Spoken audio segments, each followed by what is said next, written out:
Hi everyone, Paul Akers. I just received an email from Tony, who just finished reading the book 2 Second Lean, and he really asked some phenomenal questions in there. So I wanted to take a moment to answer the questions for Tony, but at the same time create a video blog so other people could hear the answer and hopefully be helped by the answer. So the first question Tony asks is, what came first, the structure or the culture? Well, for sure, Tony, the structure came first because it took time to build a culture.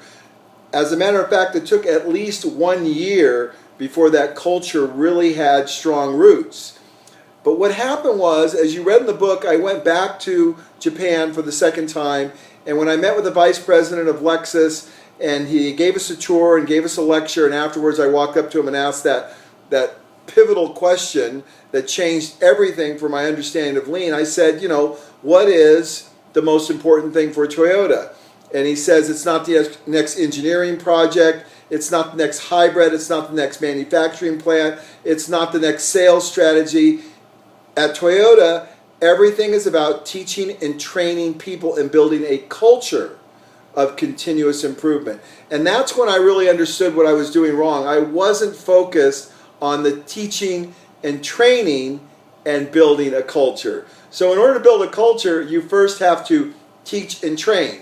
That's when we came home after our 5th year of doing lean, and we basically failed miserably. By most people's standards, to be honest with you, we were doing really well, but it was nowhere near the Toyota standard, and that was what we had our eyes set on, because we understood that Toyota represented excellence in leadership and manufacturing and just the basic way they ran their company. And we wanted the same thing. We saw it very clearly that they had attained this high level of excellence with great humility, I might add.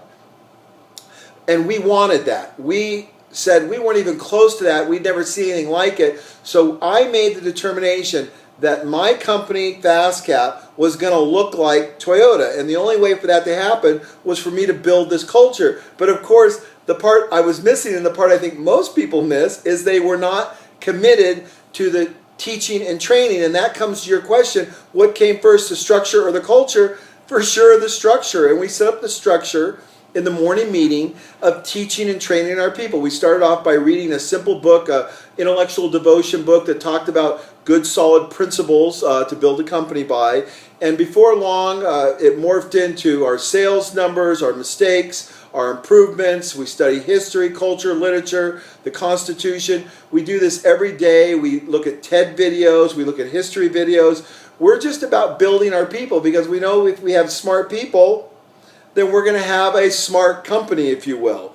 And so after we invested tens of thousands of dollars, because we estimate that our morning meeting costs us about $2,000 a day, and then of course we have an hour before that where we're 3S'ing, not 6S'ing. We sweep, sort, and standardize everything and then make our improvement. That happens from 7 to 8. That hour costs me another $2,000 because the operating burden of our company is $2,000 an hour. Now we're a small company, but I'm still very aware of that, and our employees are aware of what it costs. So I invest approximately $4,000 a day for the last 6 years into teaching and training our people. But of course, I always say that no one can compete with FastCap, because my people get done in 8 hours what generally would take a normal company to get done in 40 hours. We just get a lot more done because everything is very clearly, the processes are clear, and it's very easy to work. There isn't any clutter.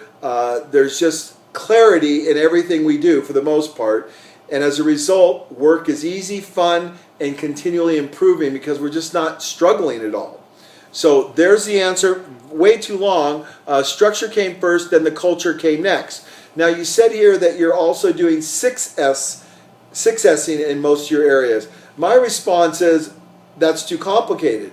The key to making lean work is make it so simple that the maximum number of people can capture it. So we learned the concept of 3S'ing from a company called Hawks, which I talk about in the book, and they had 5S'ing, but the president, Mr. Manabe, said, oh, that's way too complicated. Let's just scale it back to 3S'ing, because basically if you are sweeping every day, that's cleaning, if you're sorting every day, getting rid of all ancillary product, and you're standardizing everything, if you do that by default, you're going to maintain all those elements. So the other two S's basically take care of themselves, self-discipline and so forth. So that's why we just made it so simple. Everybody in our company knows what 3S'ing is. They can quote it to you chapter and verse.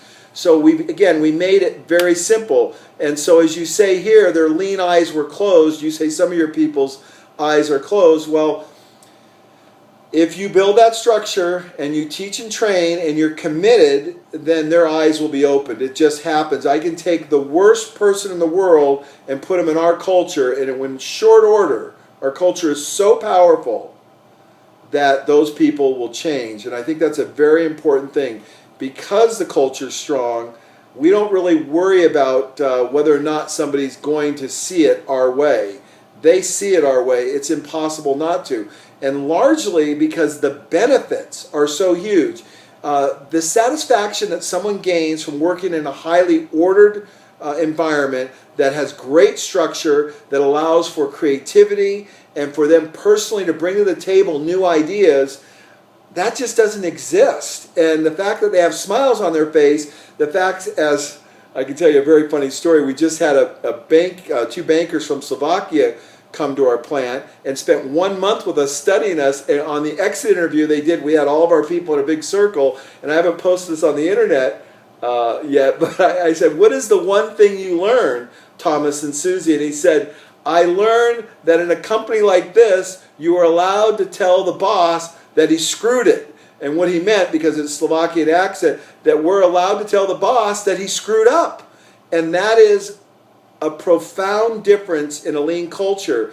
I'm not defensive when I make a mistake. I want to hear that. And my people feel comfortable telling me when I fail or when I do something wrong. They do it in really in a lot of love. They don't do it in a mean way at all. But they feel that freedom to be able to do that. And I think they were surprised to see that. And in that kind of culture, everyone blossoms because there isn't a lot of fear. Now, that doesn't mean that people don't. I have very high expectations of people at my company, and they have to live up to those expectations. So there is a degree of fear in that regard because they know I'm serious, but they're not afraid to express themselves.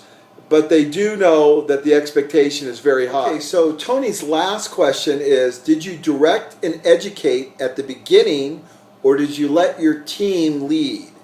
Again, back to what I said before, really in my mind, lean is not about operational excellence as much as it is about leadership excellence. And that is the job of a leader. A leader's job is to chart the course and inspire people to want to follow. So no, the answer is I definitely did not allow or expect, I think is a better word than allow, the team to lead. I led.